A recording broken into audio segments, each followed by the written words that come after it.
We are starting our discussion. As I mentioned, we have specialists from different disciplines, and I have some initial questions prepared in order to bring these experts closer to each other. The questions are from three fields. One is the Ivan. We are waiting for you.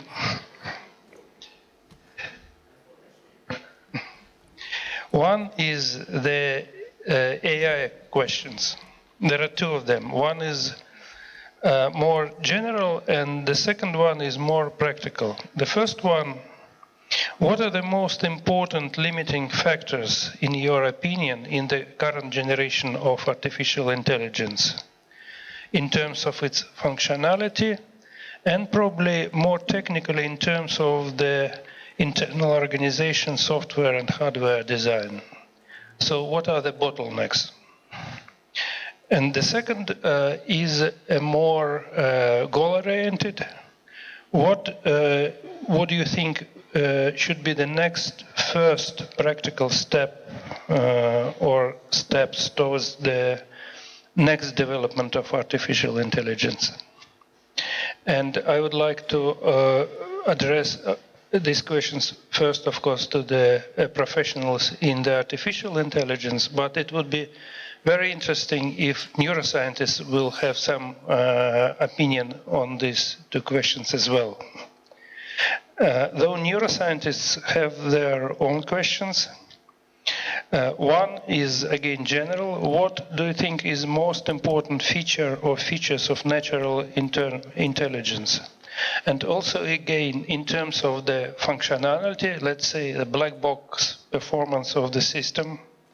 And second, in terms of the neural design, what should be inside the natural intelligence? And the second question is again more goal-oriented towards the artificial intelligence. What neural properties do you think should we try first to implement in the next generation of artificial intelligence? And again, both camps are invited to make their suggestions or contribute their ideas. And two more general questions. What do you think are the properties which you would like to see in the next generation of artificial intelligence? And the second complementary, what properties you would not like to see in the next generation of artificial intelligence? Of course, these questions are just priming and warming up to start the discussion, and we'll see how it will go. And I would like to introduce now participants of our discussion. This is Professor Onur Güntürkün, professor in biopsychology and the Faculty of Psychology. He is a psychologist and cognitive neuroscientist at the Ruhr-Universität. Ivan Asiledets, whom you already know. Dr. Anton Konushin, he is the leader of the lab at the Moscow State University and leader of the lab at the Samsung Center for Artificial Intelligence in Moscow. Dr. Katrin Amunts, Professor Pavel Balaban. He is the head of the Laboratory of Cellular Neurobiology of Learning at the Institute of the Higher Nervous Activity. And as you can judge from this, he is a neuroscientist. Professor Tim Landgraf. He is at the Dahlem Center for Machine Learning and Robotics, and probably he is most of us equipped both in the knowledge, both in the computer science, robotic, artificial intelligence, and biology. So you might prime our interaction in this group. And finally, Professor Vladimir Mironov. He is the chair of the Department of Ontology and Epistemology at the Philosophical Faculty of Moscow State University and Dean of the Philosophical Faculty. So who would like to start from any preferred questions? Should we move by initiative? Yes, Anton, please. I can start, but I want to break the routine you have established for us, because I would really like to make a comment on one of your points in your presentation. You said that you expected the deep learning and machine learning to saturate in a few years, and my belief is that the deep learning is one of the so-called exponential processes. These are type of processes that humans are very difficult to predict when they start, and it's also very difficult to predict when they will finish. There are a number of similar processes right now, like the improvement of solar energy panels with prices that drops like 30-40% each year. It's difficult to predict. And the same goes for the deep learning, which is a very complicated thing, because deep learning itself has thought rises and falls, but now it is deeply connected to the rapid progress in many other fields, like, for example, the data gathering thing. And with this whole new idea of Internet of Things, 5G and stuff like that, the amount of data that will be available to the researchers itself will make a breakthrough in many fields of artificial intelligence and so on, and probably such kind of thing will drive the development of deep learning further. So we will see probably saturation in some of the algorithms, but the availability of data and new types of computational resources will drive this through for more years than you have expected.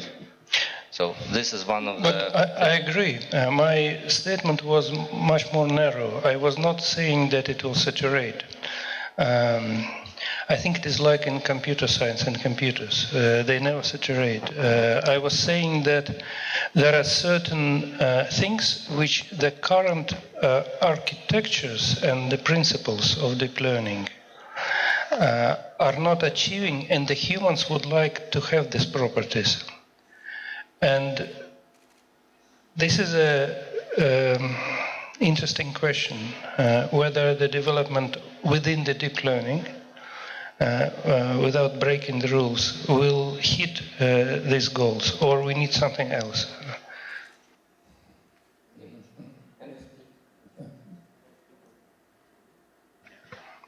Pavel and then Tim or whatever.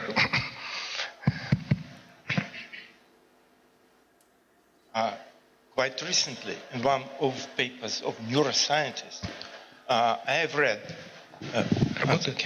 I have read that deep learning is just implementation of the simplest neuroscientist rule that synapses are changing, and this is remembered.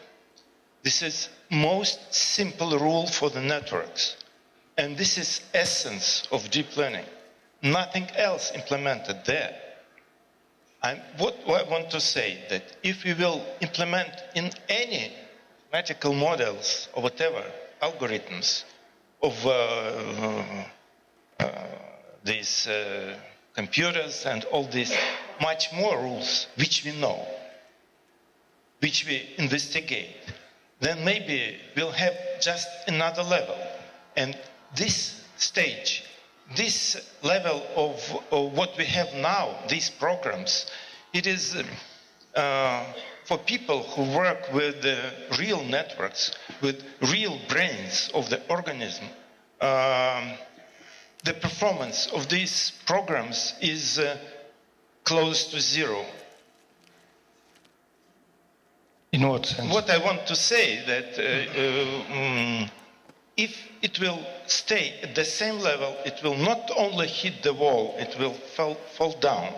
All these programs, they are useful, of course, but only because we don't have anything else. We will have something else. And what can be suggested? First of all, these programs and algorithms should not be digital. They should be analogous, like real brain. because real brain doesn't work with digits, never. It works with molecules, with the interaction, modulations, and real networks.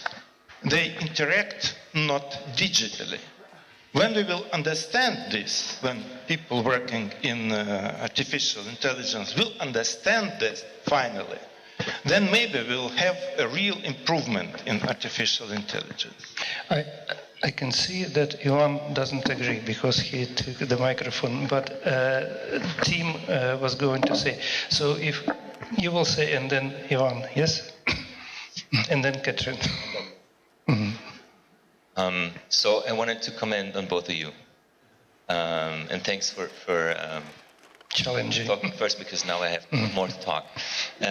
So first, I think we have to ask us why or how, what do we need deep learning or neural networks for? What is their application? As an analogy for brains, maybe not, right? Because they are, and that's a little bit of a stupid naming, because we call them neural networks, and then everybody thinks of neural networks. But they are not. Let's just forget about this term once and for all. Let's just start calling them something else, okay? Else networks. And I do agree that there are many applications you can use those else networks for that haven't been yet touched. You know, due to the lack of data, due to maybe legal issues, and yes, we will fix those issues, and then we will use networks solving those issues and those problems and applications. Still, I think this technology will eventually saturate, because we haven't solved core problems with this technology. One is we need huge amounts of data, and we don't have to need these kinds of data. Labels are hard to acquire if it's a complex label. If it's just cat or dog, well, that might be easy. But if it's a high-dimensional output, it's really laborious to get this from a human. So supervised learning can only go so far, and I predict this will be the first wall we'll hit, because not the technology isn't able to do it, we're just not able to get the data. So that points to unsupervised learning and reinforcement learning. We haven't yet explained what that is. Oh, I mean, Ivan did. Yes. So we might touch those topics, and I think they're the way to go. You actually said reinforcement learning. No, I'm thinking we do have to put an agent, an animal, a human, whatever, in an environment to not just get the time dimension, because our data sets are not living in time so far, unless they are explicitly covering temporal sequences also. But an agent being able to interact with this indirection, the formulation learning is okay, about the structure of the environment is something that we have to consider, that we have to use. And then we're coming to the point of we have to compute all those things. You're right, it's very complicated, very inefficiently implemented these days, and we need a lot of compute. So there are many, so I'll stop here. There are many problems with deep learning who will, each one of them, be the cause of not going exponentially upwards, but rather we're going into a saturation. Mm-hmm.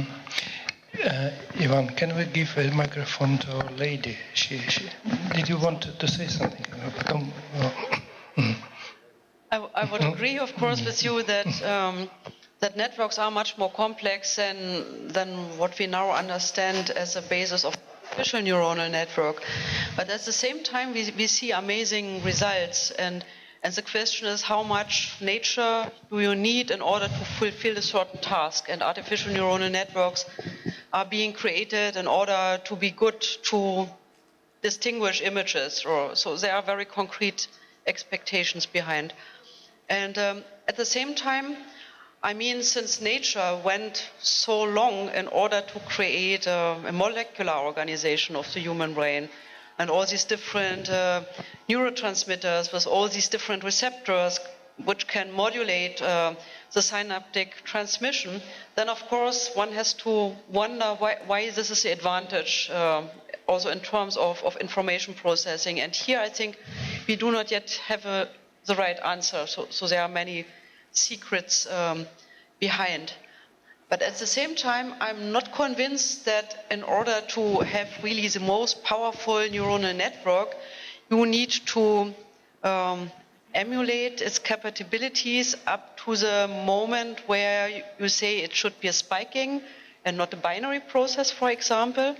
These are models, and models are fine also to run on any compute node, and they are doing it. And in the Human Brain Project, we are developing such neuromorphic systems. So I'm all time in discussion with the people, and I'm not yet convinced. I mean that they are going really into such a flexible and good and powerful way as we would imagine. But rather, they have certain applications. Learning memory might be one of them, but even then, it's only a very focused, very tiny little step. And for me, the demonstration that spiking neuronal networks are, so to say, the better candidates is not given. And this is also not true. Also, not given as the demonstration is not yet there. We have a second neuromorphic system, which is a Spinnaker system, as compared to the Heidelberg spiking wafer. And here we see that the neuromorphic, so to say, feature is on the level of the way how things are being wired. So in my view, this is an argument going into the direction that's not necessarily a spiking model that we need in order to address these questions. So, I mean, I would like to emulate to better understand it, but I'm not sure that we should really try to recapitulate what we know from the brain. Mm-hmm. Thank you. Ivan, please. Most of what's said, but I just want to say that I agree with the part that with the current computer architectures we're very close to the wall, because the nanometer process is close to its end for sure. And basically von Neumann architecture is more or less close to the limit, and this would be the limiting factor for the development of all large-scale problems. So quantum computers, neuromorphic, any physical, biological, chemical system that can be used to do computations, that would be one of the limiting factors. Regarding the deep learning and so on, there's again said that these are names, so it showed really extremely good performance, for example, well, in chess, in Go, and so on games, which is beyond, and it actually surpassed human capabilities in many cases, so we cannot ignore it. So formally what we can say is, again, the learning efficiency, it takes too much samples to learn. It is not learning in the way that the human learns, but when it's learned, it actually can be deployed on a mobile device in a very cheap way and consuming much less power than human does. So that's the situation. So the problem is in the learning process, not in the final result. So I think there should be no competition here between the brain people and the computer people. Both are excellent fields of research, and they can inspire each other. Neuroscience inspired a lot. AI, and so deep learning is one of the many results of that. The reverse inspiring also happened, also on a much smaller scale. For example, it happened for the analysis of pictorial recognition and categorization in the infratemporal cortex, but that happened parallel to deep learning. I think the main task is really to, first of all, to go on inspiring. Neuroscience has discovered many properties that might be interesting for artificial intelligence or might not. That's obviously in the bold field of our colleagues in computer science. But the main task is to really understand what makes systems intelligent, what makes artificial systems intelligent, and what makes them weak. And we just heard a lot about their weaknesses also today. And also neural brains have a lot of weaknesses. and we have to understand their weaknesses too. With the reference to the neural systems, I have to say that, and this is without any kind of faint criticism to the beautiful talks of Katrin and all the other people, the more we learn about the human brain and its intelligent design, we will learn about the human brain. And only a more comparative approach will give us the opportunity to understand how different brains in evolution developed intelligent designs and intelligent functionalities, partly independent from each other. If we now make comparisons between mammalian brains, bird brains, and insect brains, it seems, with the limited knowledge that we have, that the mammalian brain is the least efficiently designed one. We are the top predator on this planet simply by the unbelievable number of neurons, by the crunching power of our computation. So we do it by sheer quantity. But the design that we have, that our brain has, is possibly not the most efficient one. This is at least how it looks like. That makes it so interesting to look at biological brains, first in a comparative way, but also in a computational way. So a collaboration of AI scientists and comparative neuroscientists could really help us within neuroscience to understand the deep core of intelligence within biological systems. And that could possibly also inspire AI approaches. Mm-hmm. Can I just if I may add to yeah. Onur, and I mean, we are both analyzing different species because we get new information because of this comparison. But we can, of course, go also one step even further and say human brains are very different.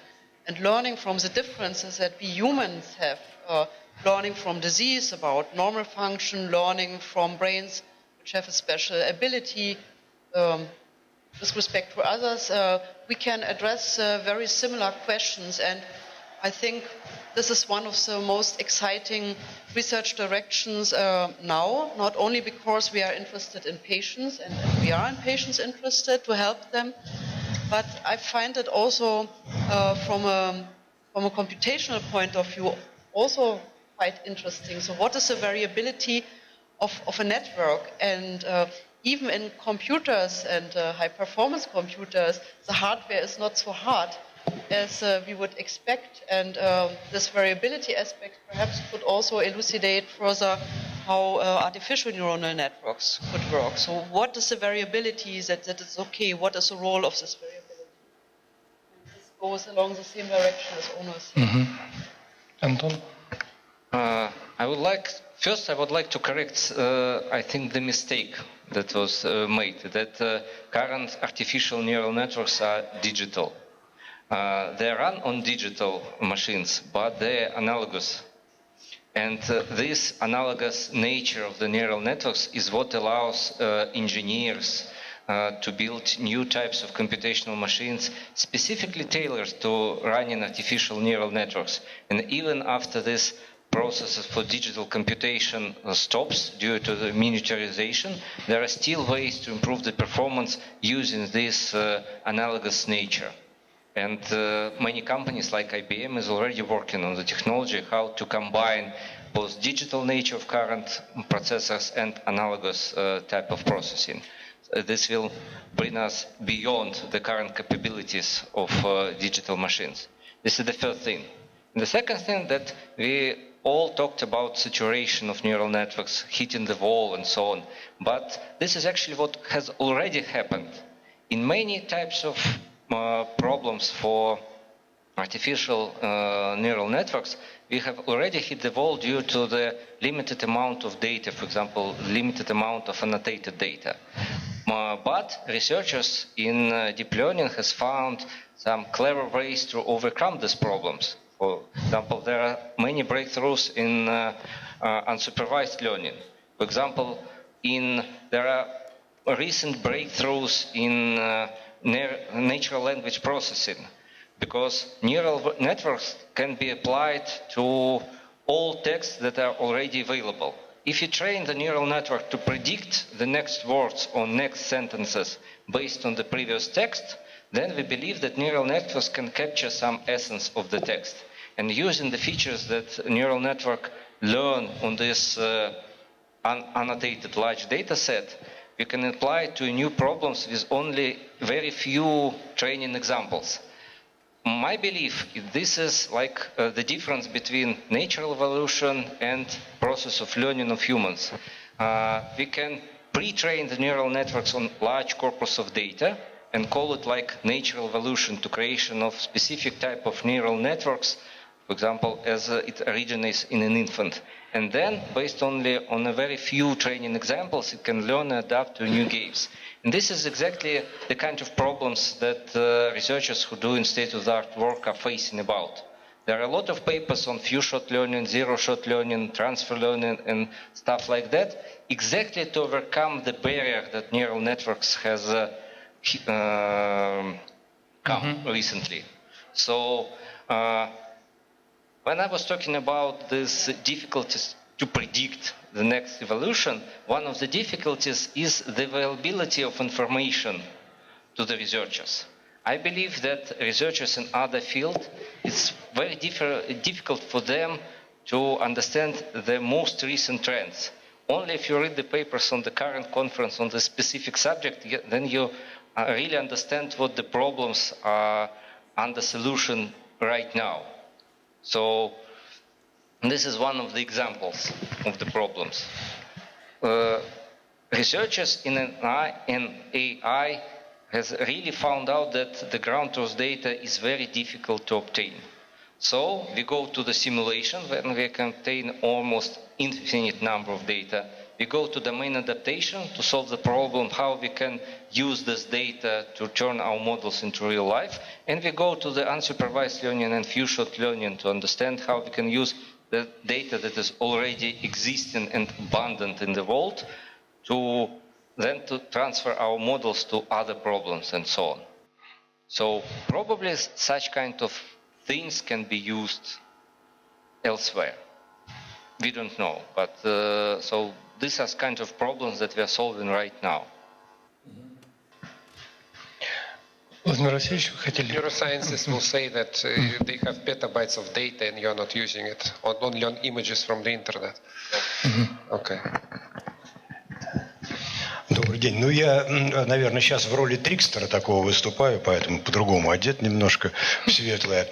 Но на самом деле я оттолкнусь вот от того, что Павел говорил. И все-таки мы как-то, так сказать, у нас такая эйфория здесь за этим столом, потому что такое ощущение, что все проблемы уже как бы решены, и мы очень быстро двигаемся вперед. А вообще бы мне хотелось сказать, что вообще-то, наверное, человек-то к мозгу не сводим. Да, и, так сказать, наши функциональные какие-то вещи, они вовсе не всегда напрямую, так сказать, этим образом объясняются. И поэтому, когда мы говорим о той же цифровизации, наверное, есть смысл вспомнить те негативные моменты, которые с этим могут связаны. Я сейчас скажу метафору одну, она очень страшная, неприятная, но я ее позволю в этой аудитории повторить. Метафора, я подчеркиваю это, что, вообще-то говоря, определенной формой цифровизации были концлагеря. Да? Человек лишен идентичности, ему присвоен номер, да? Он различается номер по цвету и так далее, да? И системой очень легко управлять. И вот когда у нас такая эйфория по поводу того, что мы все переводим в цифру, да, и все становится цифровым образом выразимо, вот нет ли здесь опасности того, что мы, так сказать, приближаемся вот к такого рода управленческой системе, когда, конечно, будет комфортная и легкая управляемость, но при этом она, вообще-то говоря, уведет нас от человечности. Потому что и индивид, человек, и его сознание, оно не сводимо только к мысли. У нас есть переживания, не обязательно на большой скорости эти переживания делать. Если я кого-то люблю, я готов его любить и медленно, мне это нравится и так далее. Поэтому я бы вот еще и эту тему немножко затронул. Спасибо. Question. So you are saying that by digitizing whatever is happening in the analog world, we're losing something. But let me ask you this. If we knew what we are losing, wouldn't we be able to digitize this?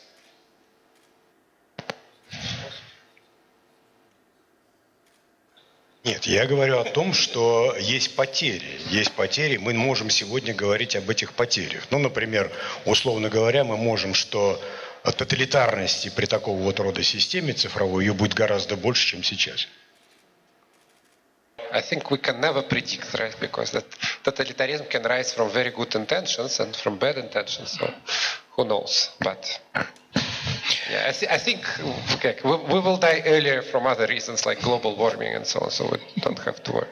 Ivan, since you have a microphone with you, I wanted you to expand a little bit.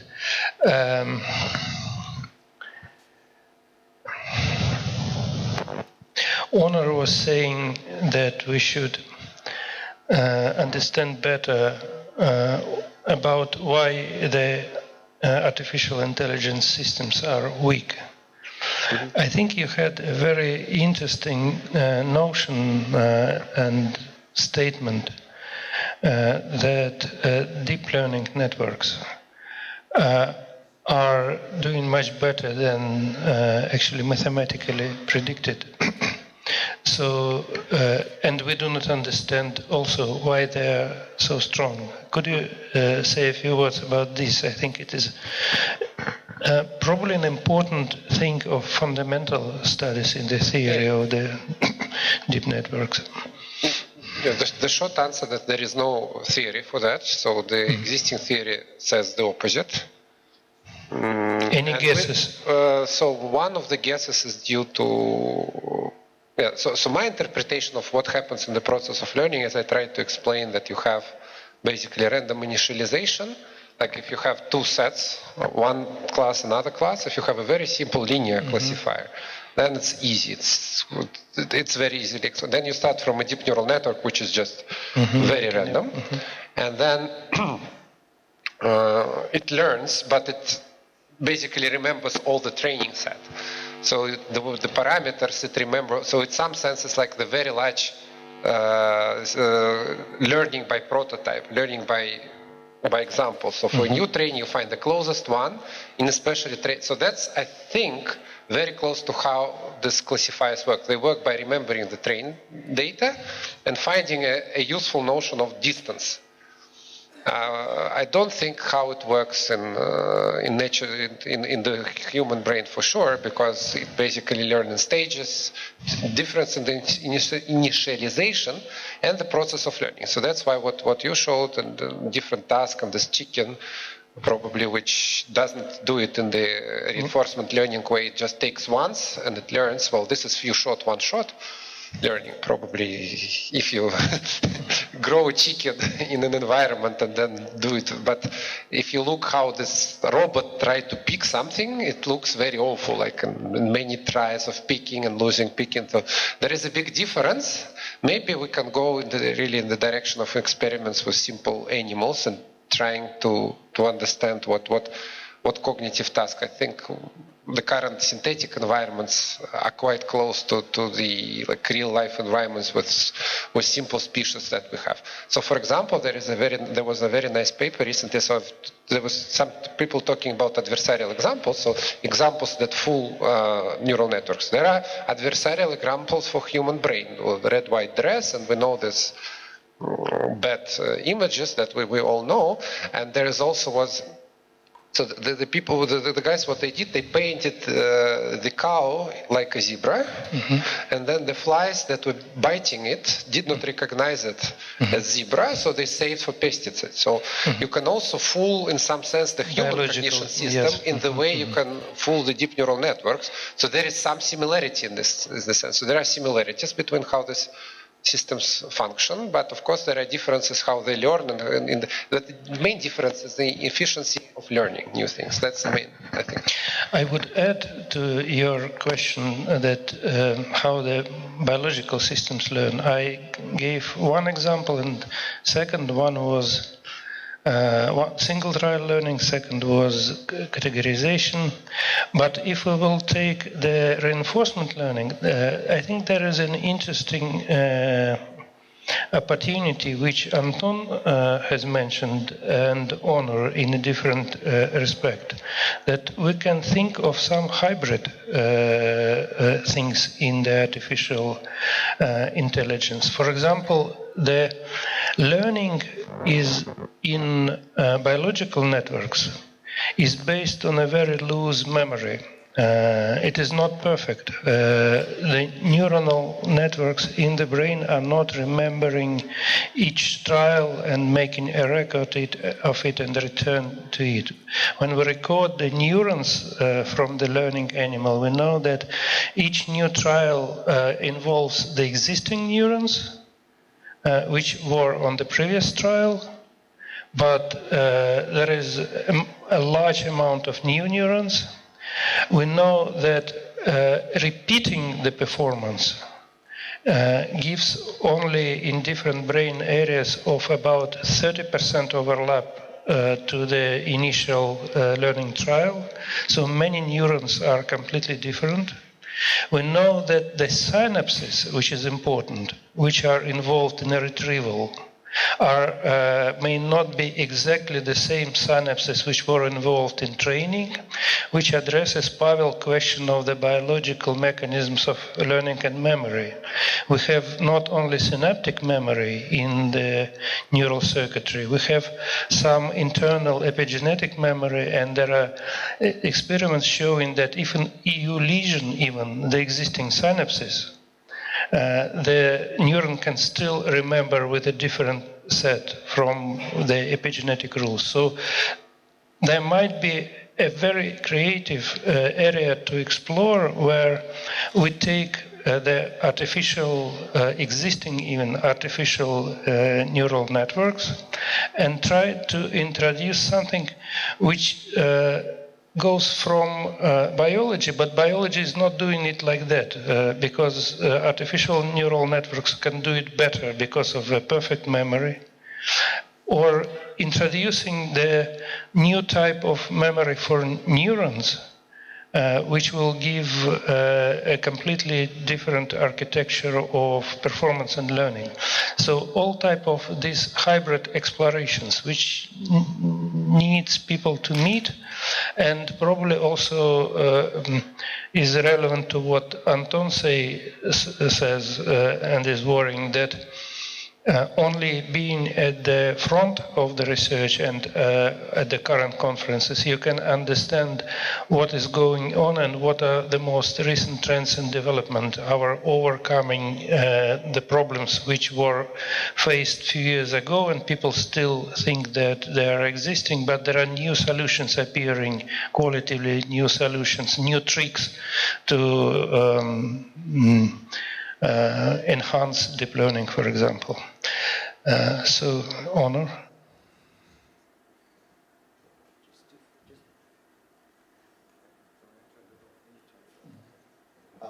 Just to add a few points to that, obviously biological systems don't learn, they learn to predict. They start to predict, and they start to predict from a single trial. And their prediction is, the strength of their prediction is directly proportional to the consequences of the last trial. That means for the chick that learns in a single trial, the substance was so terribly bitter and possibly poisonous, maybe deadly, that it never does it again, period. But if it's not that deadly, it may try a few times more. So it's not about the learning of the past, but it's about the prediction of the future. And I think this is a very important point that neuroscience tells us. So learning is about the prediction of the future, and it starts with trial number one. And it starts with trial number one relative to the consequences that occurred during this first trial. The second is, it doesn't learn all over the neural system. There are specialized systems within the brain that learn especially fast, and those that are especially receiving a feedback from the environment. And these are the polymodal areas, while the unimodal areas and many more areas do not receive that much feedback from the environment, but they receive the feedback from these areas that are central executive prefrontal, whatever you call them. So that means there is a division of labor between areas of the brain that learn extremely rapidly to predict the next event in life. And these are mostly the more central executive areas, and others that learn to just adjust very locally their synapses. All of these are insights that from neuroscience that might be inspiring for our colleagues in artificial intelligence, but they could also solve many problems without. I really see that this is a very nice and fruitful interaction, but it's an interaction where AI people don't have to learn anything from us neuroscientists and the other way around. We're just inspiring each other like we do now. Tim, please. I think the aspect of making predictions in time is very central to also what we observe in AI.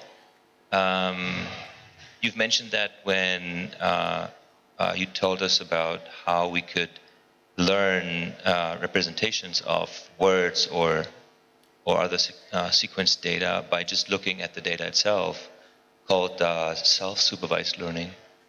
But the general idea is actually looking at how the data comes in over time, which we all do, right? Because this is how we perceive the world.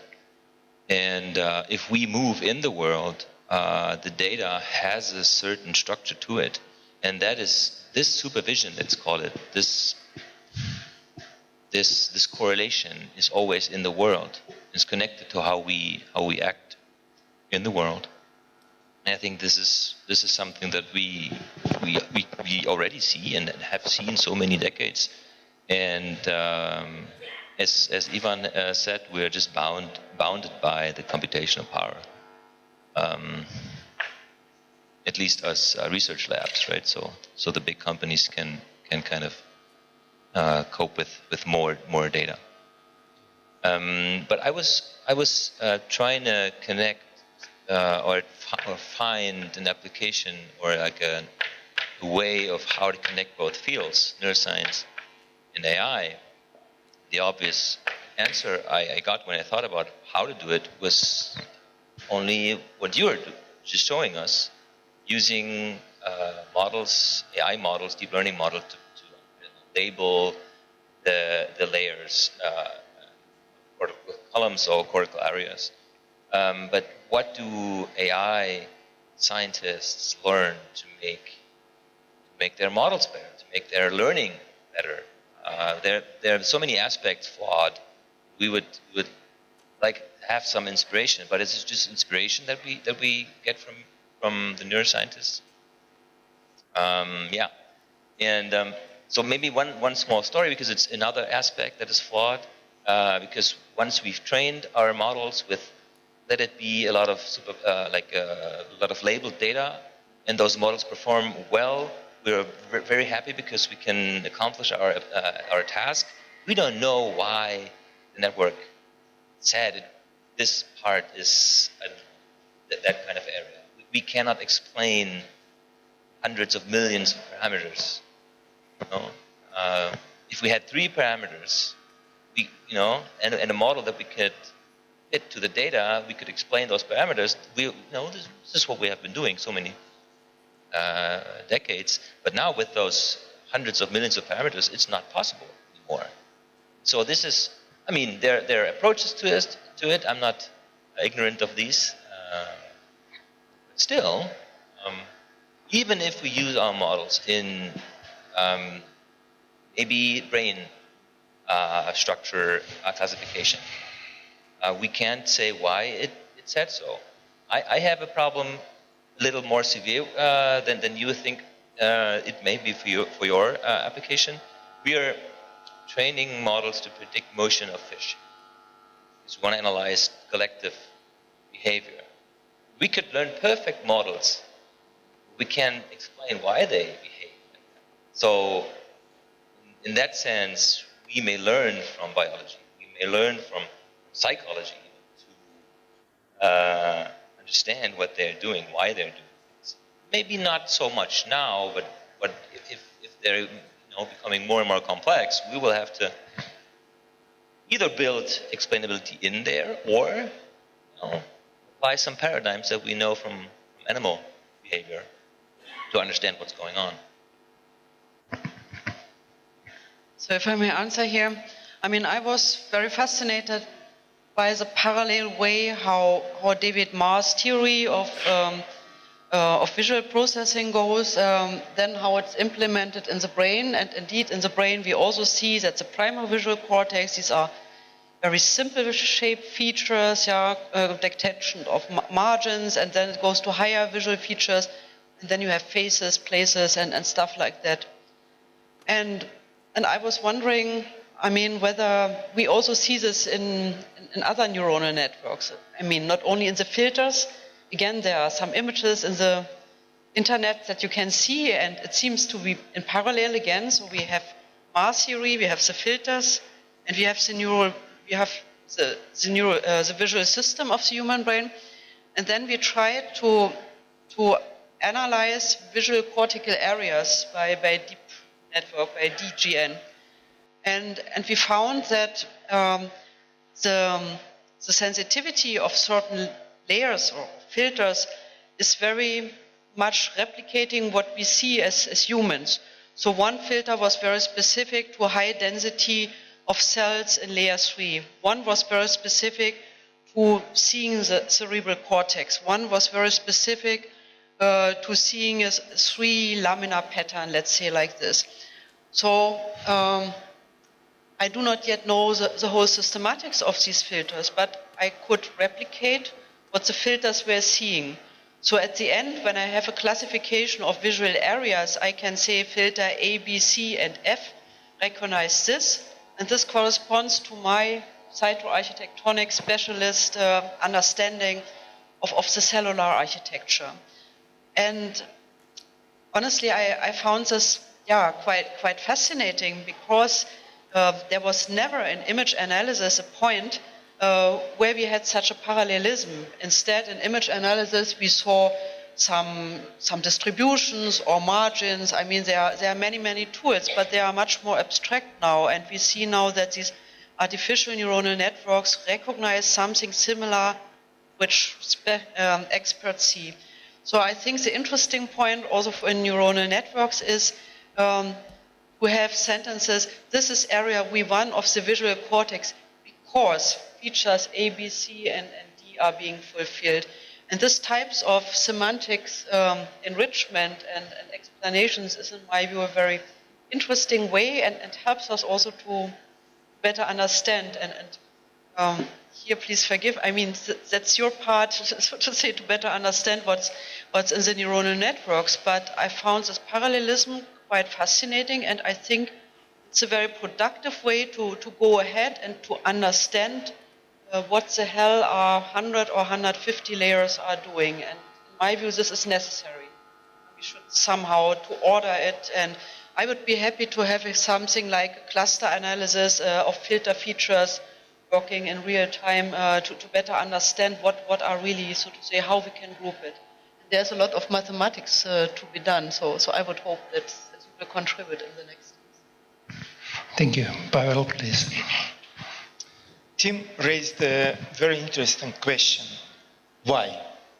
Why animals do this or that? And this is a question of teleology, which we forgot completely. But not nearly, because Onur said about prediction. Bit, yes. But any biologist cannot speak about any function or anything in the life, nature, without teleology, because everything has its goal. Without goal, there is no need to do something. So life matter doesn't live without the goal. Actually, I want to say that brain project, not human brain project, which was directed to connectome. Yes, they made connectome, full connectome, all synaptic connectome of Drosophila, of Canara elegans, and it gave, from my point of view, personal, it gave nothing to behavioral biology. But we know all connections, but how they function, why what is the goal? So my question to people from artificial intelligence, do your programs have some goal?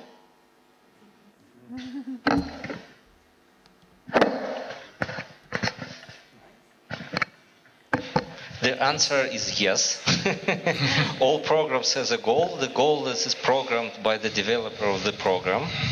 It's currently, these goals are mostly very simple. They're defined by simple loss function that we try to optimize, and we formulate the goals in terms of some score function, and algorithms automatically try to optimize the score functions most of the time. But the score functions are becoming more and more complex. There are a lot of factors that we can use. Sometimes the loss function can have up to like 10 or 20 elements connected to different types of the problems. And our neural networks is becoming slowly but steadily more and more like the brain, with different modules set for different goals that try to connect and try to interact. This whole idea of adversarial learning, where we have two different networks that have opposite goals and they learn simultaneously, and now we have networks with like 10 modules with different goals and so on. So we are constantly upgrading it. Probably I sound too optimistic because we are looking at very rapid progress in all the directions. I think the scientists in AI will really look back to the whole biology and neurophysiology thing when they really hit the wall. When we will come to a state when we don't know how to proceed further, we look elsewhere. But right now, we definitely have no time. And this is the most precious resource for the researcher, this time. We don't have time even to look to all the papers on top of the conference. If you try to read through all the papers, for example, from 2 top conferences, that will occupy all your time in a year. So you have to parse through and select very small pieces of it. And definitely no time for other fields of research. So when this progress will eventually stop, and it will stop, don't know where, but eventually it will stop, then all this horde of AI researchers will try to sift through other fields to have inspiration from other types of ideas. Probably we will reach a lot of humanitarian problems at this time, and we will look how to solve them, not the research problems, probably, but we'll see how we do that. It was only the first question about the goal. Can I comment for just for a second? I'll give you a second question. If you have the goal, then you must have a reward.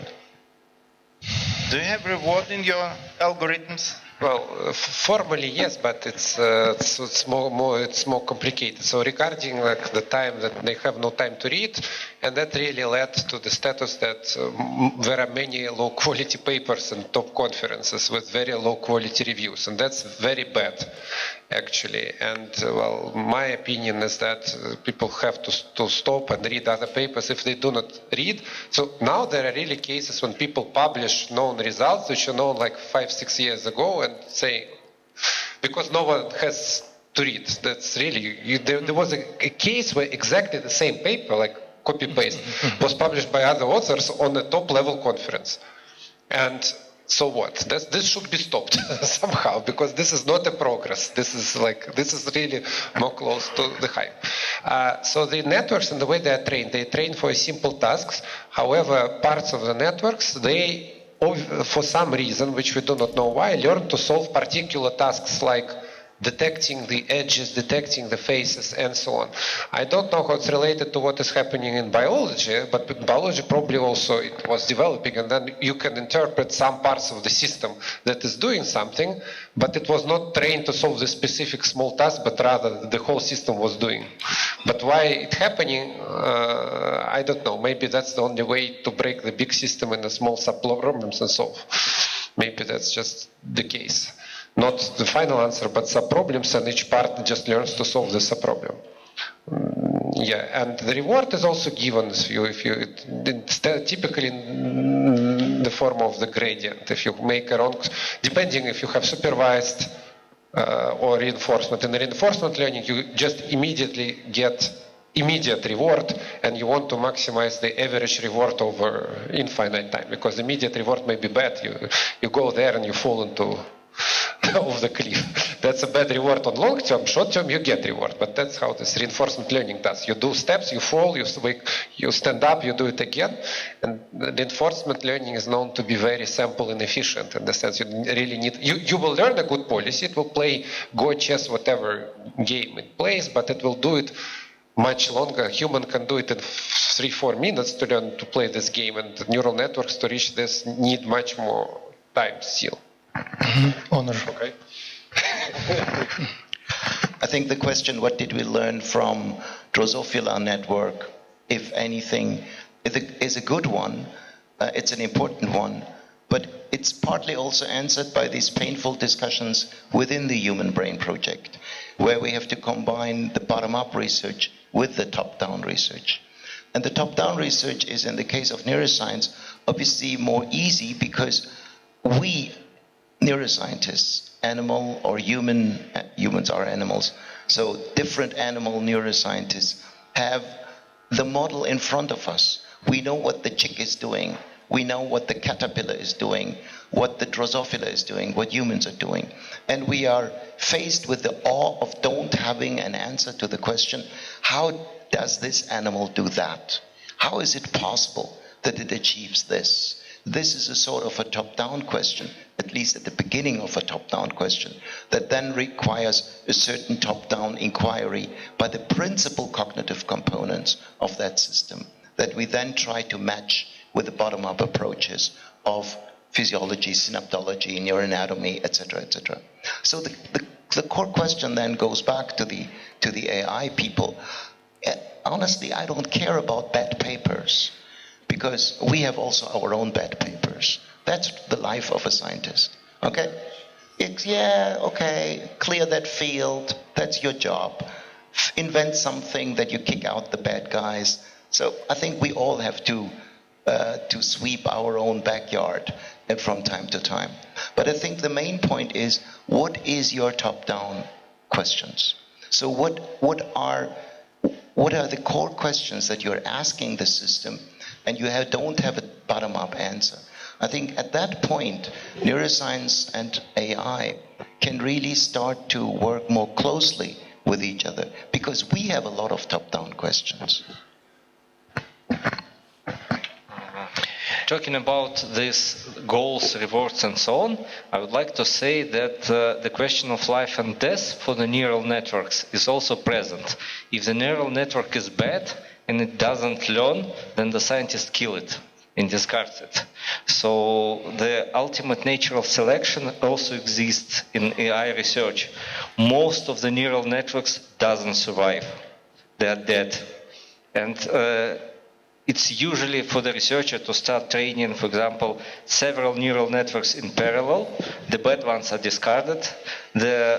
Sometimes even the good ones are discovered because they are a fluke, and some average population is selected to show how your population of neural networks is going on.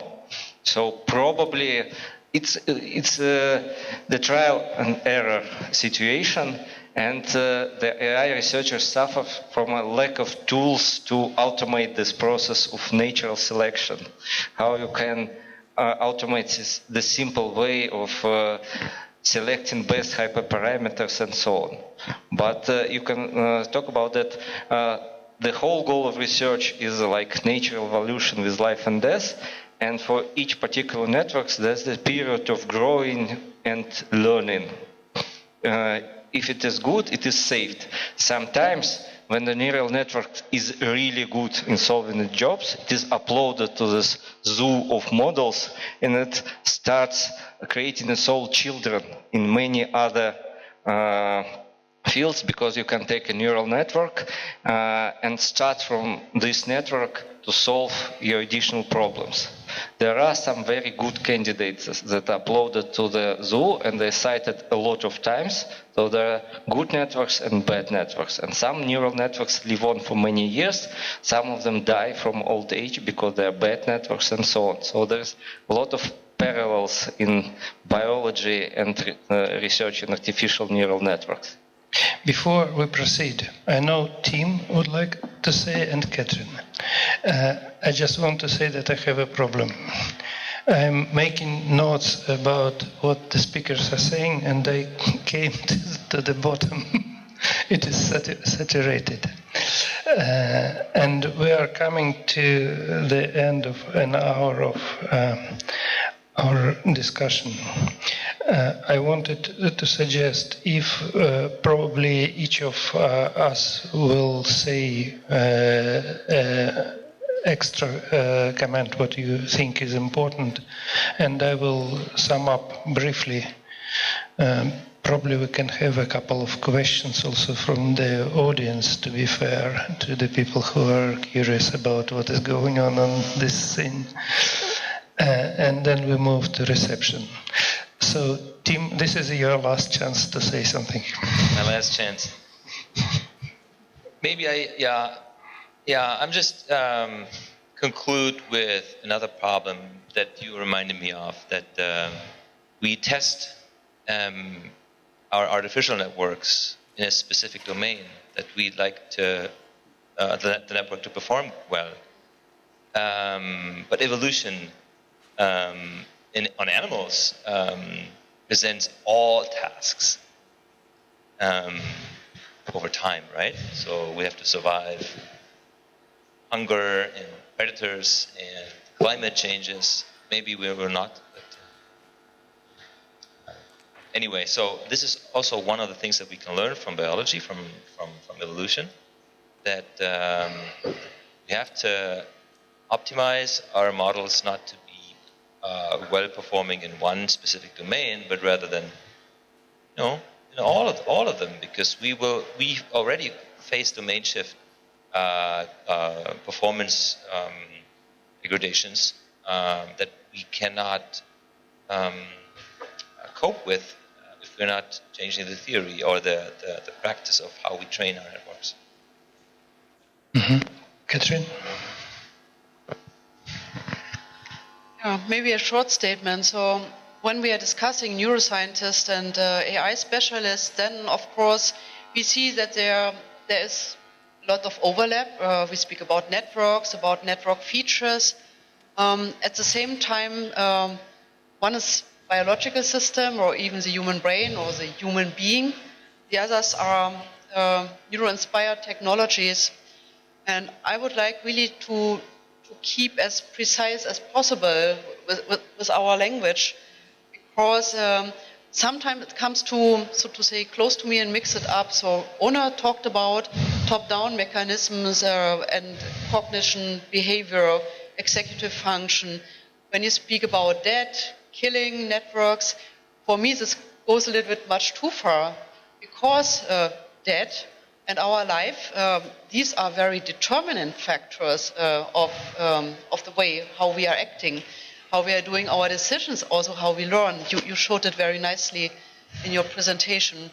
So although we have this overlap, I think we should be very clear where we speak about a model, about a neuro-inspired technology, about a feature of a certain network, and where we speak about natural systems, human beings, animals, because these things are functionally relevant. Mm-hmm. Vladimir, probably you would like to say something.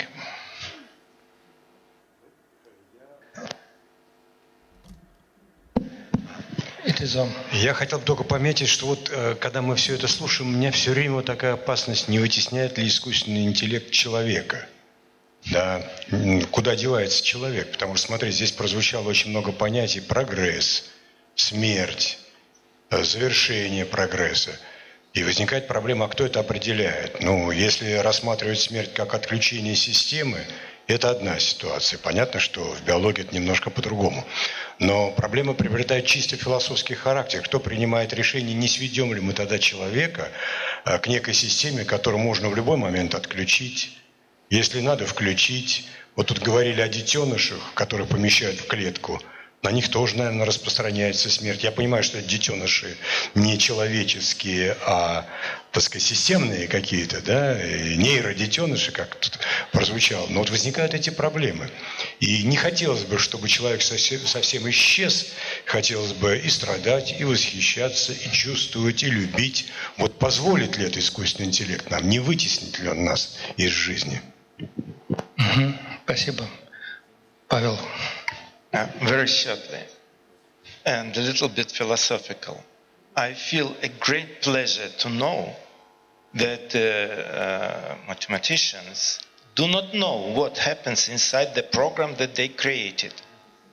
This was news for me, great news, and I'm surprised, but very pleased, because this is what we have each day when we work with animals. Anton. I think I was specifically a bit provocative when I talked about death and so on, because I haven't met any AI researchers who speak about these terms when he talks about neural networks. But I think that it is really important to understand that from certain point in time, probably we will reach some level of AI, our models will become very complex, and they can be compared to like artificial animals and so on. So this kind of philosophical question will become more practical ones. What you should do with artificial model, which is very close in cognition abilities to like real animal and so on. What you should do with it? Should you create some type of artificial environments in which this model should live on forever? Should you populate some virtual world with these models and so on? We really don't know how to do it.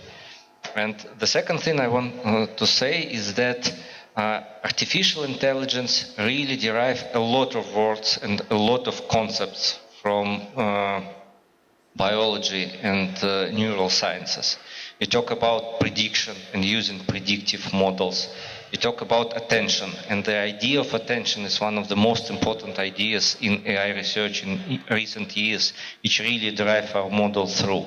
So there are a lot of similarities, but the core, probably mathematical mechanism behind these ideas, how they implemented artificial intelligence, are completely different from what their neural counterparts are. Probably attention in real animals was completely different from what attention works in artificial neural networks, but the idea has really inspired the researchers and improved the state of the art in the deep learning models. And probably there are some ideas that can be reflected in AI community to drive the models further with that. Ivan.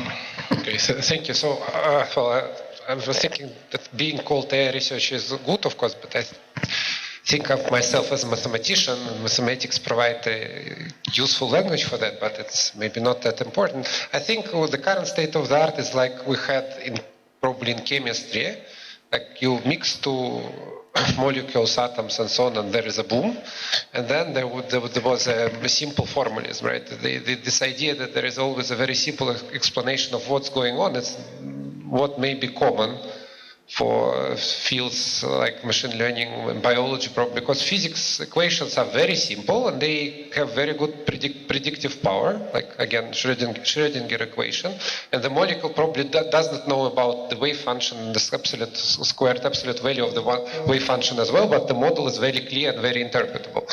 So of course we should go into the direction of simple interpretable rather than complex, uninterpretable, and black box and so on. But we do not know how, but it should be there, because all the previous experience shows us that you should have simple models rather than complex ones. Onur. In this room there are about 70 to 90 highly intelligent systems sitting. All of them belong to the species Homo sapiens. And I'm very hopeful that AI, however it will hit walls once, twice, triple, it will always come back and it will always survive its winter. And one day these systems will be smarter than we are. Because our smartness is not due to a mystery, not to the magic trick of a god, but due to natural sciences mechanisms. And since this is done to natural sciences, we can discover why we are so intelligent. And AI people may learn from that, may be inspired from that, may build it like that, or may find completely different solutions. I do not know. But they will survive. We will hopefully survive. And in the end, they will be smarter. Their systems will be smarter than we are, because intelligence is not a mystery. Intelligence is a matter of natural sciences. And that's something we Homo sapiens are really good in. Thank you.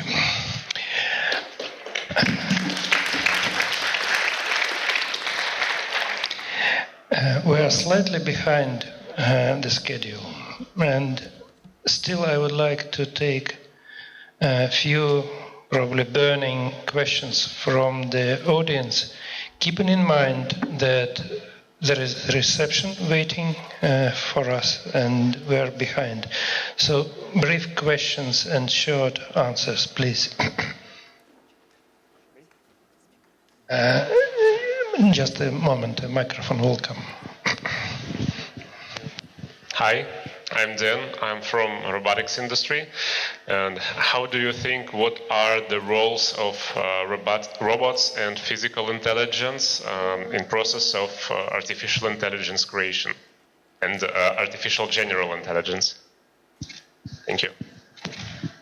Tim, or who? I will give you.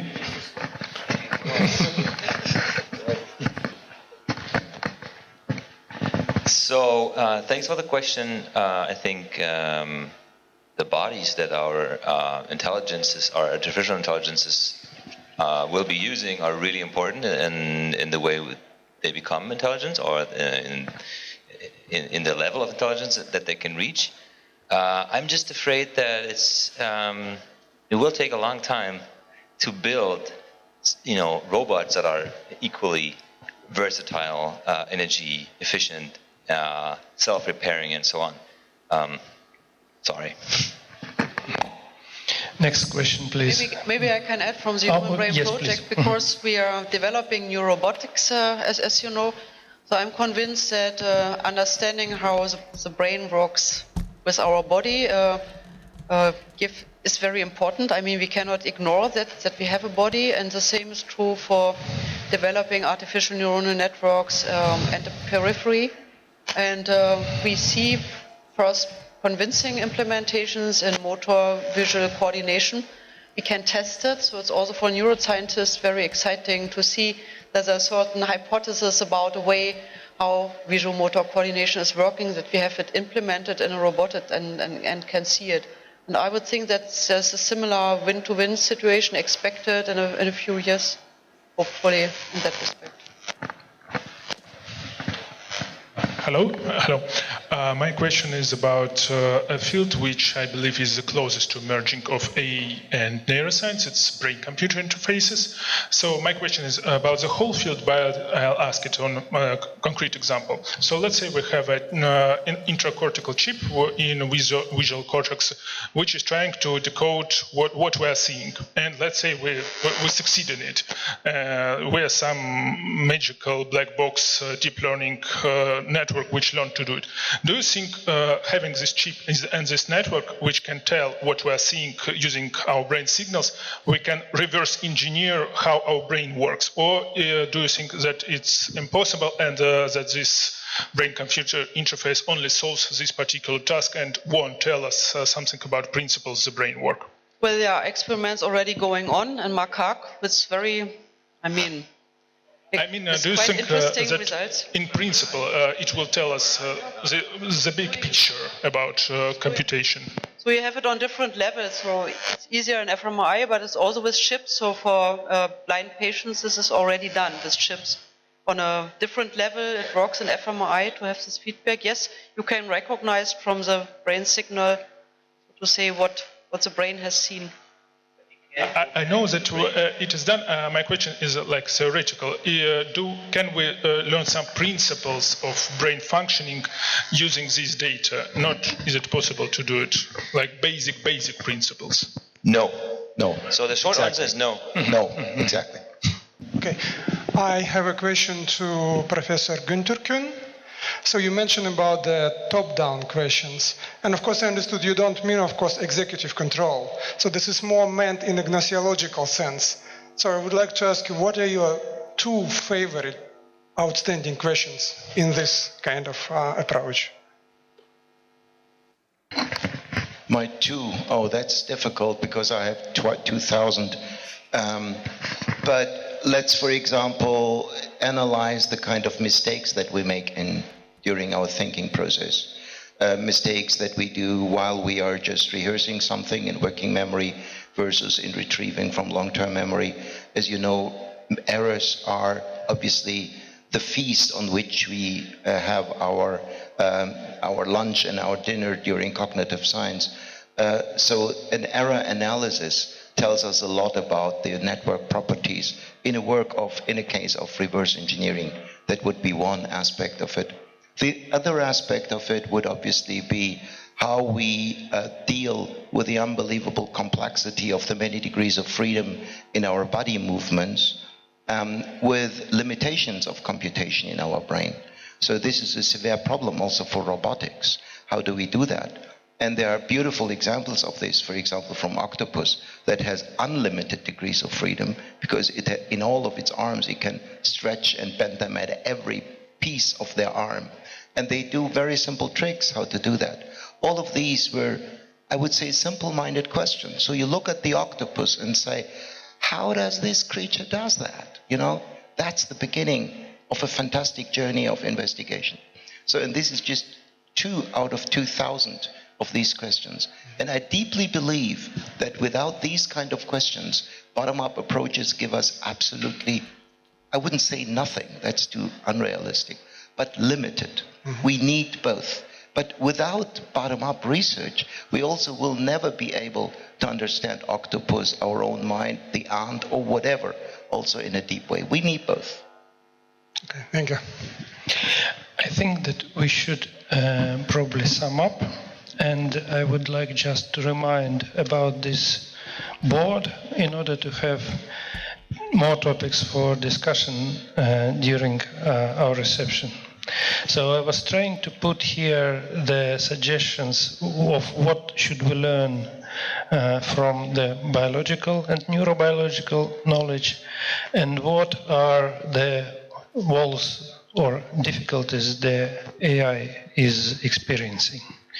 So in terms of biology, there were suggestions that there is plenty of additional rules in neurobiology already known, which can be exploited, including the issues of how to use the understanding why there is a rich neurochemistry and molecular rules and neuromodulators, and whether we can simulate something of the functional role of these in the artificial systems. There was a discussion of whether the new systems should be analogous or digital. There were different opinions. I know that this discussion is also going on in the literature and in the world now. People are claiming that you will not have subjective experience in the traditional von Neumann and Turing-like machines. You need particular physical hardware. Whether it is so or not, it's an open question, so I underlined it. What makes, Onur suggested the question, what makes natural intelligence? What are the principles? So this is one of the burning top-down questions. The necessity of comparative studies, both between species, so we extract the principles which we could probably use to make another type of the species which didn't exist, but following the same line of principles which were in biological species, and also individual differences. What makes particular people are very good in vision, in hearing, in attention, in memory, and can we gain from this understanding into the mechanisms which can be applied? Overcoming barriers of deep learning, the importance of the fact that the way neural system works is for the future. Both predictions, the memories for the future, and the activity is goal-directed and always compared to the outcome. This is how the biological systems are evolving, and the brain is not an exclusion.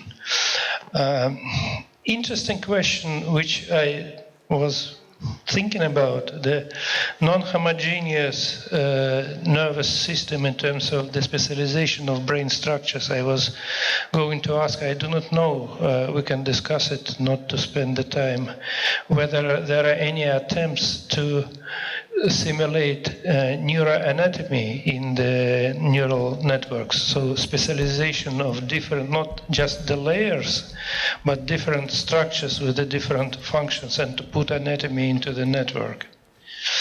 And there are several issues which were named as limitations. Huge amount of data we would like to cope to reduce this amount.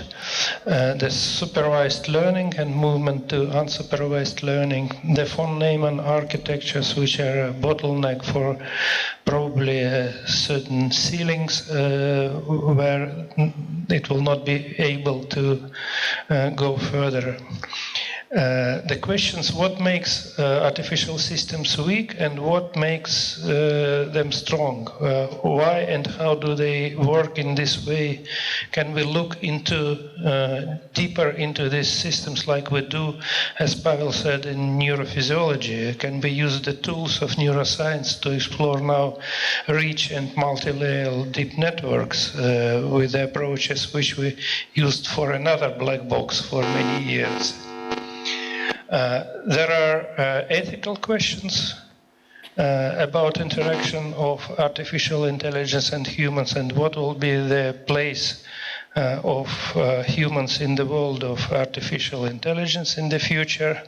And finally, two challenges which I didn't classify into first or second approach, but they are relevant to all the discussion. The necessary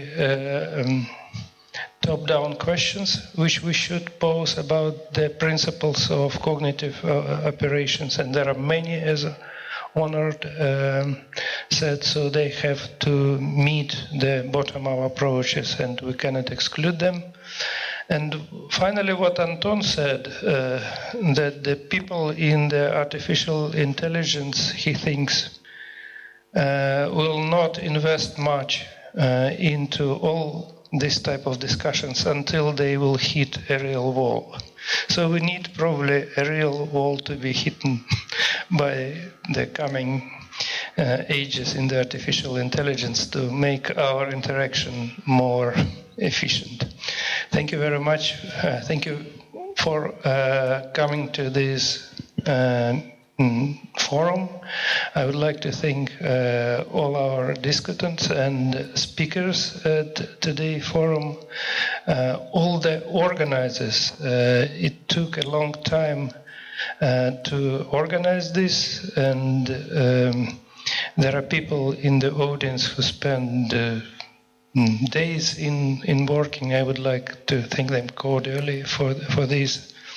And there is a reception, as I understand. Yes, and thank you so much, Professor Anochin.